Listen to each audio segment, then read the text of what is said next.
Student एक और फिर से प्रैक्टिस चैनल स्वागत है आपका यूट्यूब चैनल प्रैक्टिस। तो हमारा टॉपिक है seed drill. Now day the seed drill. देखो सीड ड्रिल का जो फिगर है ऊपर दिया हुआ, सीड ड्रिल होता क्या है? वो जो ट्रैक्टर जो पीछे लगता है ना, जो मिट्टी को जो उलटते पलटते हैं, उसको कहा जाता है seed drill. Is use sowing with the help the tractor. किसकी हेल्प करता है? ट्रैक्टर को हेल्प करता है। This so the seeds informally और इक्वल डिस्टेंस एंड डेप्थ। मतलब जो खेतों में जो बीज डालते हैं ना, उसको प्लेन कर देता है, इक्वल कर देता है, ताकि वो बीज आसानी से उग सके। मतलब इसका मतलब क्या हुआ? जो जब मैं समझाता हूँ कहाँ रहते हो, समझो क्यों ना आता? बोलो क्या बोला मैंने?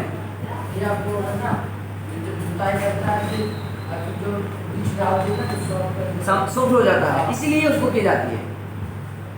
The ensure that seeds get covered by the soil after sowing. मिट्टी को फिर बाद में कवर कर लेता है। This protect seeds from being eaten by birds. अगर बीज ऊपर रह गया तो उसे पक्षी खा जाएंगे। कौन खाएंगे? पक्षी। Sowing by using seed drill save time and labour. यानी सीड ड्रिल जो है, सीड ड्रिल्स ए टाइम्स और लेबर को मैनेजमेंट कर रहा है, बचत कर रहा है। बचत तो कर रहा है, लेकिन भुखमरी भी हो रहा है, बेरोजगारी भी हो रहा है।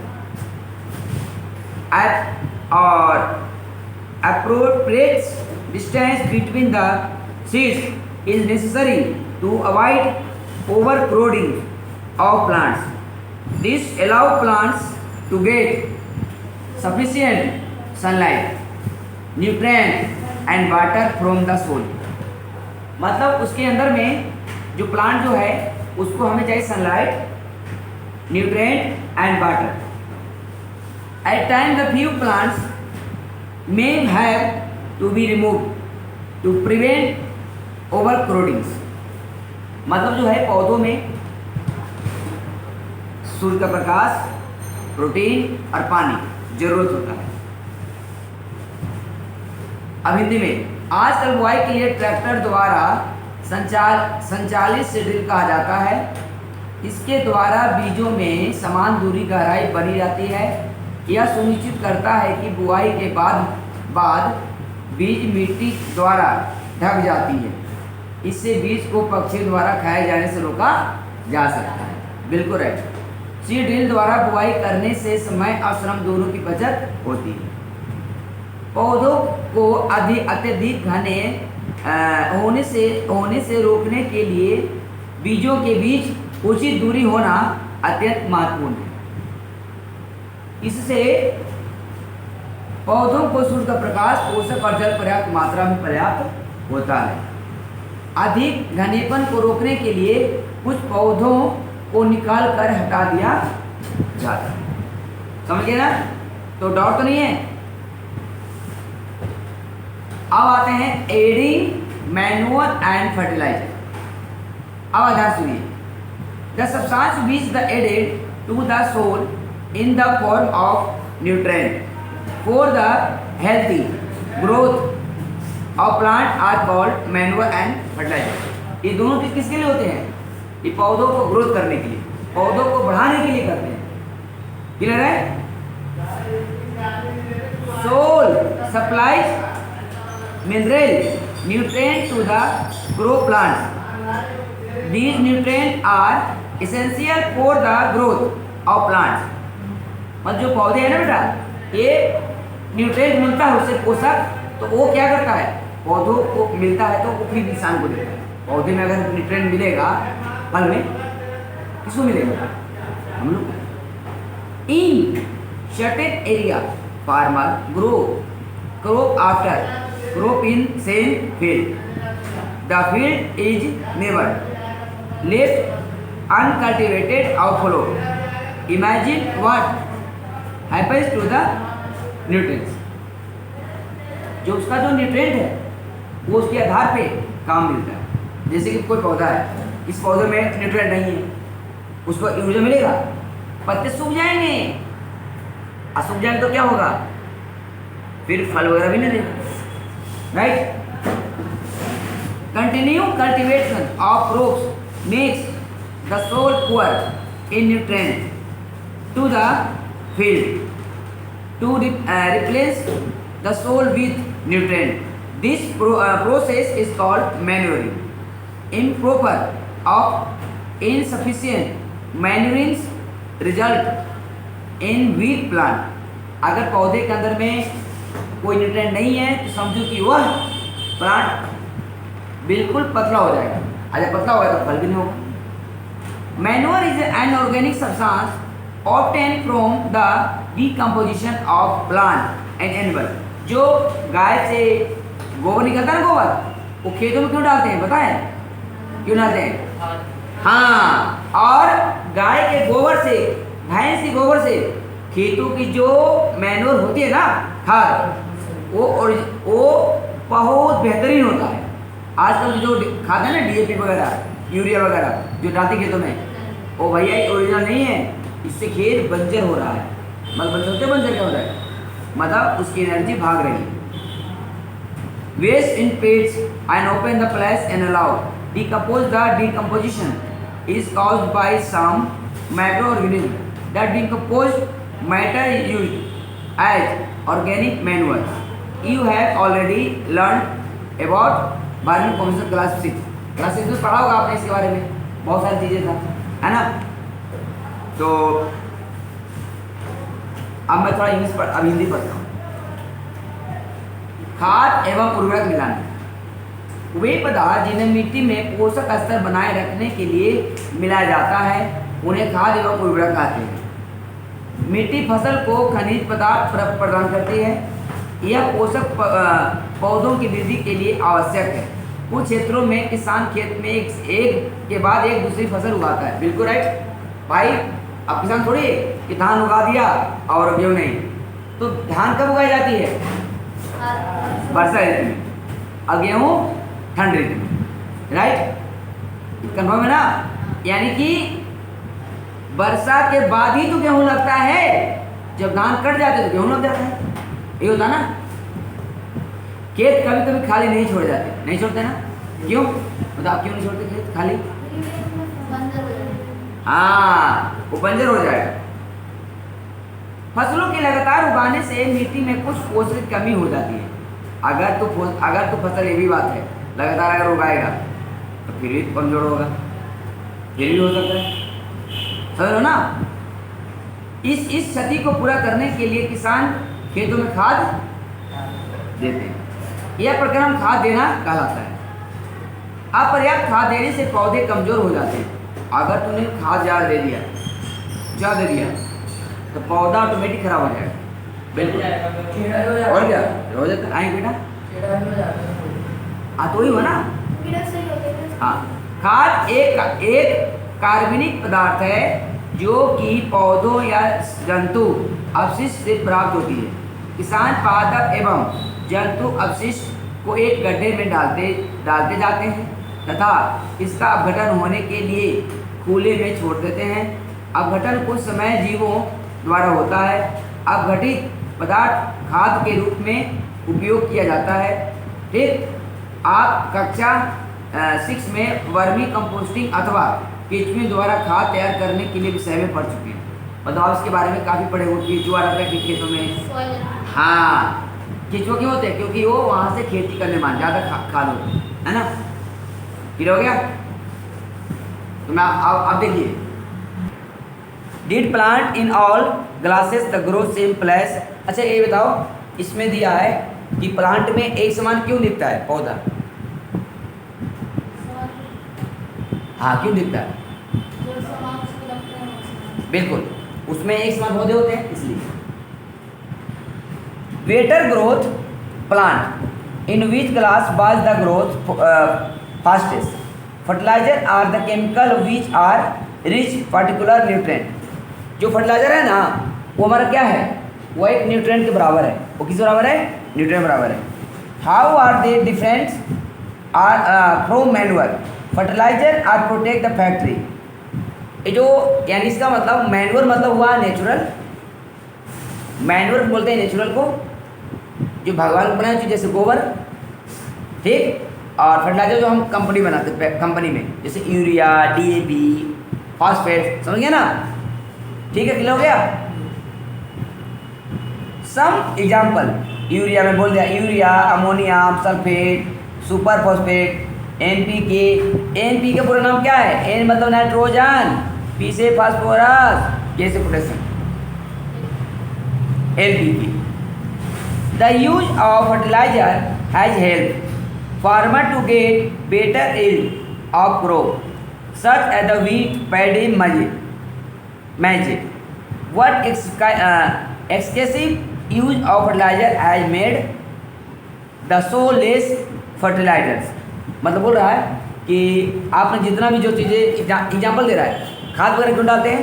गेहूँ के लिए, धान के लिए, मक्का के लिए, सब्जी में तो डालते हैं, सब्जी में कम डालते हैं, सब्जी में बहुत कम डालते हैं, सब्जी में लेकिन डालते तो हैं। क्यों डालते पता है? ज़्यादा उगाने के लिए, क्योंकि आबादी बढ़ गई सब, है ना, इसके लिए। Fertiliser have also become a source of water pollution. देखो, आपने देखा होगा पानी दूषित हो जाता है, पता है ना, खाद डालने से। जैसे कि आप देखे होंगे आजकल पानी बहुत खराब लग रहा है पीने में। क्यों लग रहा है? क्यों लग रहा है बताओ? और कोई यार बताओ आप लोगों से? नाले पानी। और कोई? इसलिए कि धरती का पानी का एयर भाग चुका है। जो पानी मीठा पानी था ना, अब वो है ही नहीं, वो सारे नमकीन पानी मिल के आ रहे हैं अब, समझ गया? आने वाले 5 साल में पानी बहुत दिक्कत होगा इंडिया के अंदर में, आने वाले 5 साल में।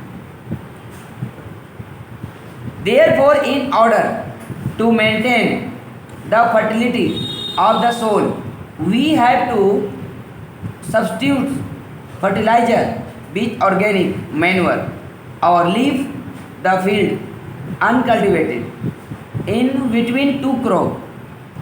जो 2 क्रॉप है, बताओ 2 क्रॉप का नाम। The use of manure improves soil texture as well as its water retaining capacity। It replenishes the soil with nutrient। मतलब बोल रहा है जो न्यूट्रिएंट है, जो पोषक है, बाद में वापस आ जाती है। Another method of replenishing the soil with nutrient the through crop rotation। ये क्या है? जो कृषि का जो घूर्णन गति है उसको करते हैं, जो हम जो 7 जो नियम नहीं पढ़े, 7 नियम, 7 में पढ़े हो ना, उसी का ही बोल रहा है, crop rotation. This can be done by growing different crop और alternately. Earlier farmer is northern India. उत्तरी भारत में ज़्यादा खेती होती है, जैसे बिहार, उत्तर प्रदेश, यहाँ खेती ज़्यादा होती है। बिहार में लीची ज़्यादा होता है, केला, और यूपी में गन्ना ज़्यादा होती है, गन्ना, समझ गई? और चावल भी उगाए जाते हैं बिहार में, यूपी में, दोनों जगह। लेकिन सबसे ज़्यादा चावल उगाए जाते हैं पंजाब और हरियाणा में। Use to grow legumes of fodder in one season and wheat in the next season। This help in the replenishment of the soil with nitrogen। Farmers are being encouraged to adopt this practice।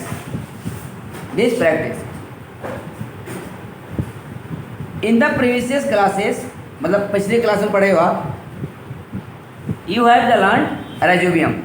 पढ़े हो ना? क्या होता है rhizobium? अरे सीधा बोलो कि राइजोबियम एक बैक्टीरिया है। यस, नाइट्रोजन प्राप्त होती है उससे। जो तुम चिप्स खाते हो ना, चिप्स, कुरकुरे, उसके अंदर में नाइट्रोजन गैस होता है।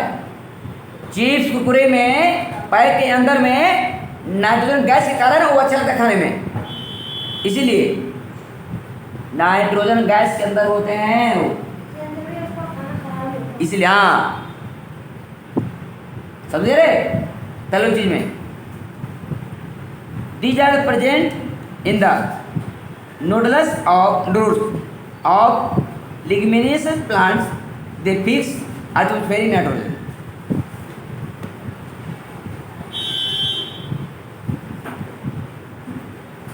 फर्टिलाइजर एंड मैन्योर डिफरेंट बता रहा हूँ।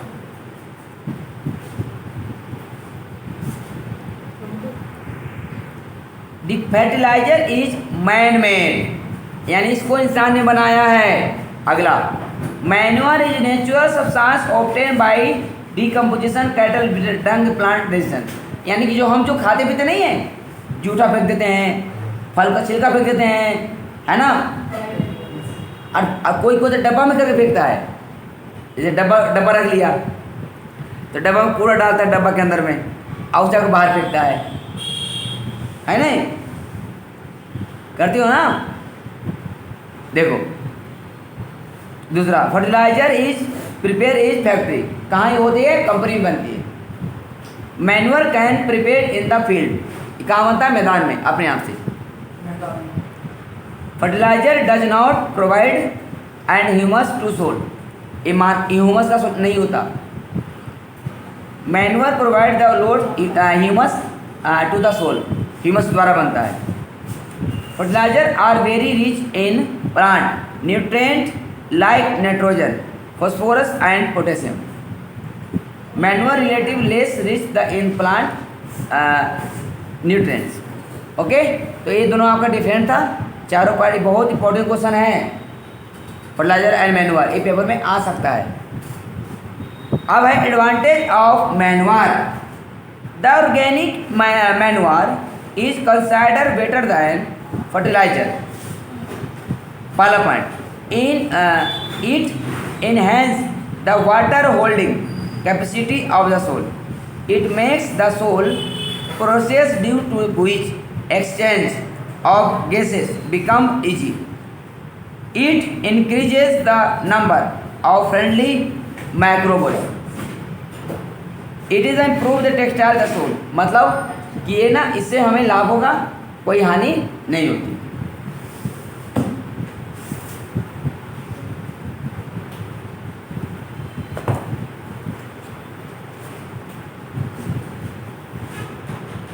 क्या तीनों गिलासों में पौधों में वृद्धि गति होती है एक समान?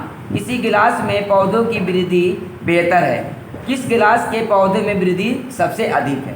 कोई एग्जाम्पल दे रहा है, पेपर में ऐसा एक्टिविटी नहीं आता, ये पेपर में कभी आया ही नहीं है, ये फालतू क्वेश्चन है। उर्वरक रासायनिक पदार्थ जो विशेष पोषकों में समृद्ध होते हैं और वे खाद से कैसे भिन्न हैं? उर्वरक का उत्पादन फैक्ट्रियों में किया जाता है। कहाँ किया जाता है? जैसे urea, ammonia, sulphate, super phosphate, potash, NPK. NP मतलब हो गया नाइट्रोजन, पी से फास्फोरस, के से पोटेशियम। इनके उपयोग से किसानों को गेहूं, धान तथा मक्का जैसी फसलों की अधिक उपज प्राप्त करने में सहायता मिली है। परंतु उर्वरकों के अत्यधिक उपयोग से मिट्टी की उर्वरता में कमी आई है। यह जल प्रदूषण की भी स्रोत बन गए हैं। अतः मिट्टी की उर्वरता बनाए रखने के लिए हमें उर्वरकों के स्थान पर जैविक खाद का उपयोग करना चाहिए। किसका? हाँ, दो फसलों के बीच में खेत को कुछ समय के लिए बिना उगाए छोड़ देना चाहिए। बिल्कुल, अगर देखो कि उसमें फसल नहीं उग रहा है तो खेत को छोड़ दो कुछ दिन के लिए, फिर बाद में उगना चालू कर देगा। ये इंटरवल होता है चीज़ें, देखते नहीं हो, किसी बच्चे को कुछ याद नहीं होता तो थोड़ी देर बाद याद कर लेता है। उसी तरह खाद के उपयोग से मिट्टी की गठन एवं जल अवशोषण क्षमता में वृद्धि होती है। भाई अगर आप खाद डालते हो मिट्टियों में तो भाई वहाँ पानी तो बिल्कुल ज़्यादा लेगा और ऑब्वियसली लेगा पानी ज़्यादा। इससे मिट्टी में सभी पोषकों की प्रतिपूर्ति हो जाती है। मिट्टी में पोषक के प्रतिपूर्ति का अन्य तरीका है फसल चक्रण। यह एक फसल के बाद खेत में दूसरे किस्म के फसल एकांतर क्रम में उगाकर किया जाता है। पहले उत्तर भारत में किसान फलीदार चारा एक ऋतु में उगाते थे। मतलब उत्तर भारत के जो लोग थे ना बेटा, तो पहले ज़्यादा खेती करते थे, एक चारा उगाते थे, एक फसल तथा गेहूँ की दूसरी ऋतु में उगाते थे, मतलब उत्तरी भारत में, लेकिन अब नहीं उगाया जाता। इस मिट्टी में नाइट्रोजन का पूरण होता है। किसानों को इस पद्धति को अपनाने के लिए प्रोत्साहित किया जाता है। पिछली कक्षाओं में पढ़ा होगा आपने, राइजोबियम बैक्टीरिया पढ़ा है ना, पढ़ चुके हो। यह फलीदार लेग्यूमिनियस पौधे की जड़ों की ग्रंथियों में पाए जाते हैं और वायुमंडलीय नाइट्रोजन का स्थिरीकरण करते हैं। उर्वरक और खाद में बहुत बेटा बहुत बड़ी टॉपिक है। उर्वरक एक मानव निर्मित लवण, यानी कि उर्वरक मानव ने बनाया, और खाद जो प्राकृतिक में बनाया। ओके, उर्वरक का उत्पादन कहाँ होता है? फैक्ट्री कंपनी में होता है, और खाद का खेतों में। कैसे होता है बताओ भाई? एक गड्ढे बोतल में